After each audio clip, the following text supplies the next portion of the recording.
A voz que decide seu destino. Existe uma voz que fala com você todos os dias. Ela não grita, não aparece nos vídeos, não pede atenção, mas decide sua coragem, seu foco, seu destino. É a voz interna. A maioria das pessoas nunca a questiona, apenas obedece. E foi assim com Daniel Whitmore, 34 anos, morador de Manchester, Inglaterra.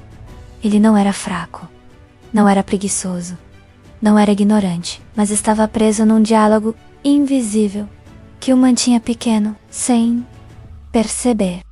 O diálogo que ninguém ouve.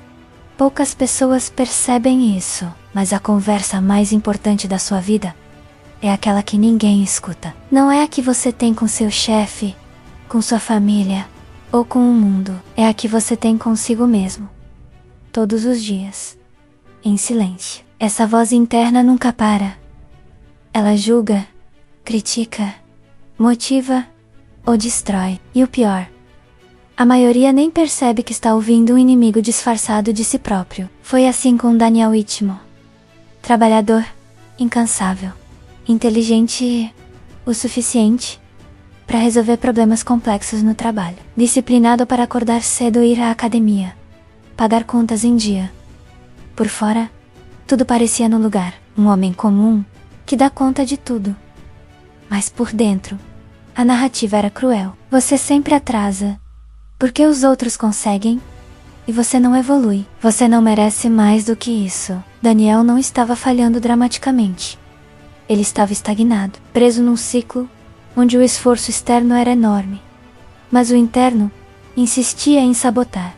A voz que te sabota.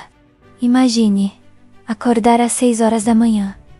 O alarme toca. Daniel levanta, toma café, vai para o escritório. Mas enquanto escova os dentes, a voz surge. Olha só você, repetindo a mesma rotina medíocre. Outros da sua idade já têm casa própria, promoções, família. E você, no trânsito, vendo um carro melhor. A voz novamente. Você nunca vai ter isso. Não tem ambição suficiente. No trabalho, mais uma vez. Após entregar um projeto bom, a voz ecoa. Mais uma vez, podia ter sido melhor. Eles vão perceber que você é só mais um. Ele jamais diria isso a um amigo. Jamais.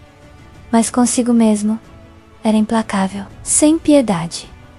Os estoicos já alertavam há mais de 2000 anos. Marco Aurélio escreveu em suas meditações: a felicidade da tua vida depende da qualidade dos teus pensamentos. Epicteto escrevia em suas cartas: não são as coisas que nos perturbam, mas a opinião que temos sobre elas.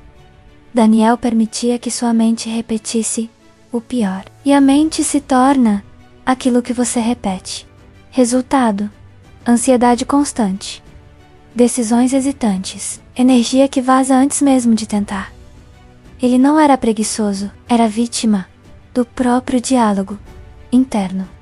O primeiro contato com a ideia. Numa noite comum, sem expectativa alguma, Daniel encontrou uma frase simples. As palavras que você repete moldam o que você acredita. Aquilo não prometia riqueza, não vendia atalhos, mas despertou algo incômodo. Daniel percebeu, ele nunca foi neutro consigo mesmo. Sempre foi seu próprio acusador. E então veio a pergunta silenciosa: e se eu mudar a forma como falo comigo, antes de tentar mudar a vida? Não era sobre mudar o emprego ou ganhar na loteria. Era sobre mudar o narrador interno. Daniel decidiu testar, não por fé cega, mas por curiosidade brutal, um experimento de 9 dias. O desafio dos 9 dias. Daniel decidiu testar. Por 9 dias, ele faria algo radicalmente simples. Não permitiria autocrítica destrutiva. Não permitiria linguagem de escassez. Não permitiria desprezo interno. Nada complicado. Apenas respeito consciente. Em vez de se atacar, ele se orientava. Em vez de reclamar, ele agradecia. Gratidão com emoção e postura mental é a verdadeira linguagem consciente, realista e construtiva. Em vez de Isso é impossível para mim. Trocaria por eu tô aprendendo como tornar isso possível. Em vez de eu sempre cometo erros, falaria para si mesmo: errei dessa vez. O que posso ajustar na próxima? Em vez de os outros são melhores, substituir por eles chegaram lá com consistência. Eu também posso construir isso. Não eram mantras vazios de autoajuda. Eram correções honestas. Os estoicos chamavam isso de disciplina da ascensão, ou como é conhecido atualmente, controle das impressões. Napoleão Hill chamava de autossugestão consciente. Daniel chamou de a última tentativa, antes de desistir de vez. Os primeiros dias, a resistência interna. Dias 1 a 3. Guerra civil na cabeça. O conflito. Dia 1. Acordou atrasado. A voz interna veio forte. Viu? Você é desorganizado. Ele parou, respirou e substituiu. Amanhã, ajusto o alarme. Hoje foco no que posso fazer agora. Senti um desconforto enorme. Como largar um vício. A abstinência mental de anos gritava alto. Dia 2. No trabalho. Feedback negativo. A voz sussurrava. Você é incompetente. Ele rebateu. Isso é uma forma diferente de pensar. Vou usar para melhorar. A mente resistia. Zombava. Isso é ridículo. Você está se enganando. Dia 3. Pico de dúvida. Quase desistiu. Mas lembrou Epicteto. Você tem poder sobre sua mente, não sobre eventos externos. Perceba isso e encontrará força. Disciplina veio antes da crença. Ele não se sentia motivado. Sentia-se lúcido. E isso já era vitória. Dias 4 a 6. A organização interna.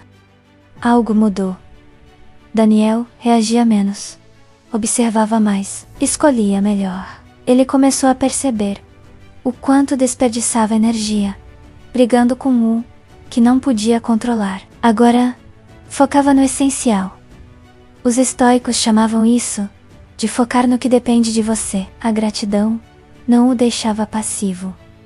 O deixava lúcido. Daniel notou que reagia menos a estresse. Observava pensamentos como nuvens passando. Escolhia respostas, em vez de reações automáticas. No trânsito, em vez de raiva, pensava: isso é temporário. Uso esse tempo para planejar o dia. No espelho, em vez de crítica, estou construindo. Dia após dia, não era euforia. Era estabilidade. Uma calma que não dependia do dia bom. Os estoicos sabiam: quem governa o interno não é refém do externo. Dias 7 a 9. O efeito em cadeia. As oportunidades não surgiram do nada. Elas sempre estiveram ali. Mas agora, Daniel estava preparado para vê-las. Conversas fluíam. Decisões eram firmes. A postura mudou. Não porque ele buscou poder, mas porque parou de se diminuir. Quem se respeita internamente não implora externamente. Não há milagres, apenas realidade prática. Conversas no trabalho fluíam melhor. O universo se alinhava, porque ele falava com confiança, sem autossabotagem. Uma oportunidade de projeto surgiu, não por acaso, sempre esteve lá, mas agora ele enxergava. Decisões vinham mais rápidas. Sua postura era mais firme. Energia que antes vazava em autocrítica, agora se organizava em ação. Napoleão Hill estava certo. A mente preparada atrai a fortuna. Mas os estoicos sabiam disso há milhares de anos. A vida não é sobre o que acontece com você, mas como você interpreta. Daniel não ficou rico em 9 dias. Ficou apto a construir riqueza, porque parou de ser seu próprio inimigo. Daniel Whitmore não é um super-herói. É um homem comum que mudou o diálogo interno. E se ele conseguiu, você também pode. Agora, eu te pergunto, quero que responda em voz alta, ou escreva nos comentários. Intenção sem ação é obra morta. Como você tem falado consigo mesmo quando ninguém está ouvindo? Que voz domina sua mente nos momentos de dúvida, cansaço ou fracasso? Você é seu maior aliado ou seu pior inimigo? Porque gratidão começa no respeito interno. Riqueza começa na forma como você se trata. E mudança real começa quando você decide reescrever a narrativa da sua vida. Se esse vídeo te fez parar e ouvir sua própria voz interna, deixe seu like agora. Comente abaixo. Eu escolho consciência. Ative as notificações. Porque o próximo passo é praticar. E nunca se esqueça, a criação está dentro de nós. Obrigado por ter chegado até aqui. Você já começou a evolução interna. Obrigado. Nos vemos no próximo vídeo.